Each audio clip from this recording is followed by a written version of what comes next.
After you've chosen a view label block to use in your sheet set, the next step is to leverage the power of fields to automatically fill in its information.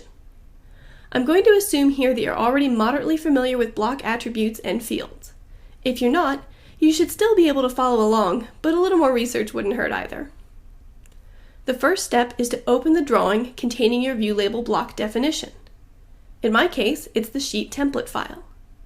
When you do this yourself, take the time to verify that the drawing you're editing is the actual one that your sheet set properties points to. If you edit one version of a drawing, but point the sheet set to another, it can make troubleshooting very difficult.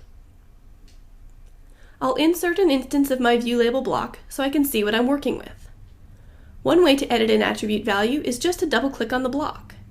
You do not want to do this here.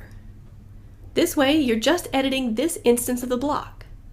What you want to do instead is edit the block definition so the automation will work properly. To get there, right-click on the block and choose Block Editor. Now, when you double-click on an attribute, you get the Edit Attribute Definition dialog instead.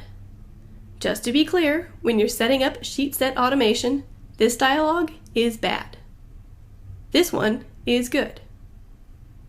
Since I'm in the Good dialog, I can right-click in the Default field and choose Insert Field. Under Category, I'll select Sheet Set, and for field name, I'll choose Sheet Set Placeholder.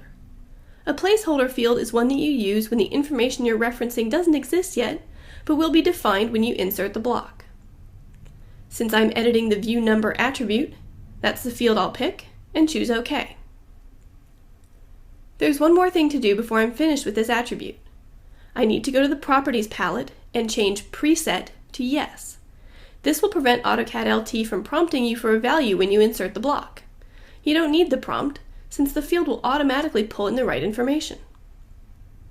I can repeat the process for the view title and scale, then save and close the drawing. Now we're ready to try it out. I'll go to my Model Views tab and drag and drop a view onto the sheet. Just like that, the view title is filled in with the name of the model view, and the scale is filled in with the scale of the view. Views aren't assigned numbers automatically though, so you'll need to put that in yourself. You might be tempted to double-click on the block again and edit the attribute value there. Don't do it. If you edit this value, you'll erase all the smart data from the field. Instead, go over to the Sheet Views tab, right-click on the view you want to change, and choose Rename and Renumber. Now you can edit the values as needed.